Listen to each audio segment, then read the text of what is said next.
जिस तरह से हर महीने के पहले हफ्ते में हमारे जो सब बड़े कार्यकर्ताओं की और हमारे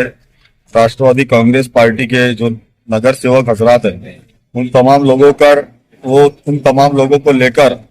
शहर के तरक्याती कामों की निस्बत से कौम और समाज की फलाह बहबूदी की तर्ज पर विचार विनिमय किया जाता है और उसमें यह ठहराया जाता है कि अभी हमारा अगला कदम क्या होना चाहिए। आज इसी सिलसिले में सभी प्रमुख कार्यकर्ताओं की और हमारे नगर सेवकों की एक मीटिंग का इनेकाद किया गया था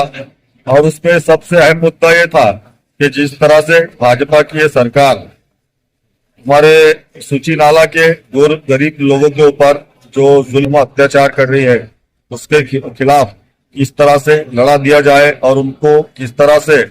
इंसाफ दिलाया जाए, इसी तर्ज पर आज इस मीटिंग का जैसा कि अभी 2 दिन पहले मालूम पड़ा था कि स्टे मिल चुका है, उसके बावजूद अतिक्रमण निकाला गया, तो आपकी अगला कदम क्या इसके बारे में? असल में ऐसा है कि आपने देखा कि इसके पहले भी सर्वे नंबर 113 को उन्होंने निशाना बनाया था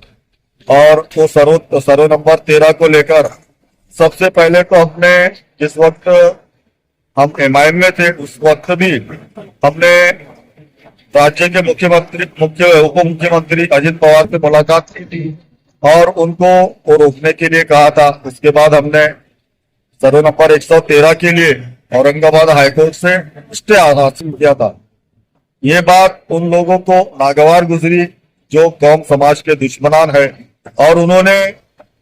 एक सर्वे नंबर 113 को छोड़कर अभी दूसरी तरफ अतिक्रमण निकालने की कार्रवाई शुरू की। उसके ऊपर भी हमने अल्हम्दुलिल्लाह हाईकोर्ट से स्टे लिया। उसको स्टे होने के बाद उन्होंने फिर दूसरी जगह उसी सर्वे को लगकर जो दूसरी जगह है जहां पर अक्सरियत जो अकलियती लोगों की है उनके ऊपर निशाना बनाना शुरू किया और उनको अतिक्रमण निकालना उनका काम शुरू है। हम लोग को अगला कदम इस तरह से उठाना चाहिए। आज उसी को लेकर हमारे कुछ बातें हुई है और उस पर आप अगला कदम उठाएंगे। जैसा कि जो जूने वहां पर जो घर है तो कोई 1980 का बताया जाता है, कोई 85 का है, मतलब करीब 50 साल जूने घर बताए जा रहे हैं, लेकिन इतने पुराने घर तोड़ने के बाद क्या उनका पुनर्वासन किया गया? हमारी प्रमुख मांगनी यही थी कि जो इनका एक बहाना है कि जो नाले के प्रवाह में इन्होंने मकानात बनाए हैं, तो हमको जो नाले के प्रवाह में जो नाले के पानी बहने के लिए इन मकानात से रुकावट होती है उनको निकालने के लिए हमारा कोई एतराज नहीं। लेकिन जो लोग अभी सरकार का एक नियम है कि जो लोग 2011 से पहले उस जगह पर अतिक्रमण करके रह रहे हैं तो उनका पुनर्वसन उसी जगह किया जाए या उनको पर्यायी जगह देकर उनको पक्का मकान बनाकर देना चाहिए। ऐसी महाराष्ट्र सरकार की रणनीति होने के बावजूद आज ये जो भाजपा की राक्षसी सरकार है ये गोर गरीबों को निशाना बना रहे हैं और उनके साथ जुल्म हो रहा है। उनका किसी भी तरह का पुनर्वसन न करते हुए आज उनको बेघर किया गया है। आज उनके इतने खराब हालात है कि उनको खाने पीने के लिए भी तकलीफों का सामना करना पड़ रहा है। मैंने अपनी पूरी टीम वहां पर लगा रखी है जिसमें प्रमुख तौर से हमारे जो नगर सेवक हजरात है और वहां के हमारे जो कार्यकर्ता है वो उनकी हर मुमकिन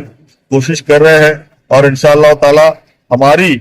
मेरे तमाम कार्यकर्ताओं की ये पूरी कोशिश रहेगी कि जिन लोगों के भी नुकसानात हुए उनका पुनर्वसन उसी इलाके में होना चाहिए, ऐसी हमारी पूरी कोशिश रहेगी।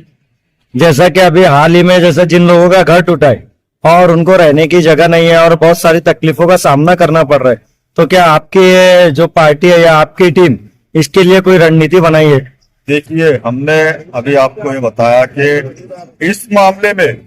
हमको हमारी पार्टी की तरफ से कोई भी मदद नहीं मिल पा रही। उससे हमारे जो नगर सेवक हजरात है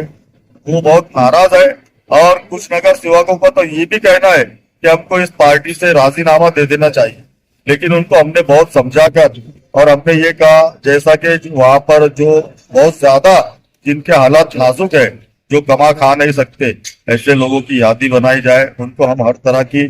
माली तौर से मदद करेंगे इंशाअल्लाह ताला। और मैंने तो यहाँ तक कहा है कि जो मेरे फार्म हाउस पर बहुत बड़ी एक इमारत खाली पड़ी है अभी,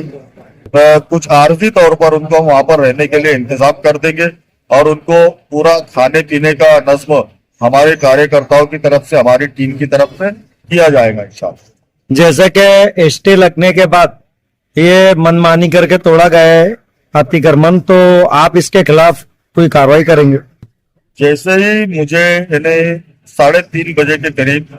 स्टे ऑर्डर की कॉपी मिली थी 3 दिन पहले, वहां के औरंगाबाद हाई कोर्ट के जो हमारे वकील है मुरकुटे साहब, उन्होंने मुझे स्टे ऑर्डर की कॉपी देने के बाद मैंने हमारे कार्यकर्ताओं को वो सेट की। और जब 5 बजे के करीब मुझे ये मालूम पड़ा कि अभी तक इन्होंने जो अतिक्रमण निकालने की मुहिम शुरू रखी है, उसी वक्त मैं अपने कुछ कार्यकर्ताओं को लेकर वहां पहुंचा और वहां के जो प्रशासन के अधिकारी थे उनसे मेरी बहस और तकरार भी हुई। और उसी वक्त मैंने उनको वहां से निकलने को कहा और उनको वहां से निकाला। लेकिन उसके बाद में कुछ जो समाज के दुश्मन है, ऐसे लोक प्रतिनिधियों ने ऊपर से कुछ मुख्यमंत्री को, कुछ मंत्री को लगाकर प्रशासन के ऊपर दबाव डाला और नाजायज तरीके से वो लोग अतिक्रमण निकाल रहे हैं। लेकिन हमको हाई कोर्ट से जो स्थगिति मिली है, हम वो स्थगिति के बिना पर ये जिन लोगों ने, जिन अधिकारियों ने ज्यादती की है, उनके ऊपर कंटेम्प्ट ऑफ कोर्ट जल्दी ही दाखिल करें।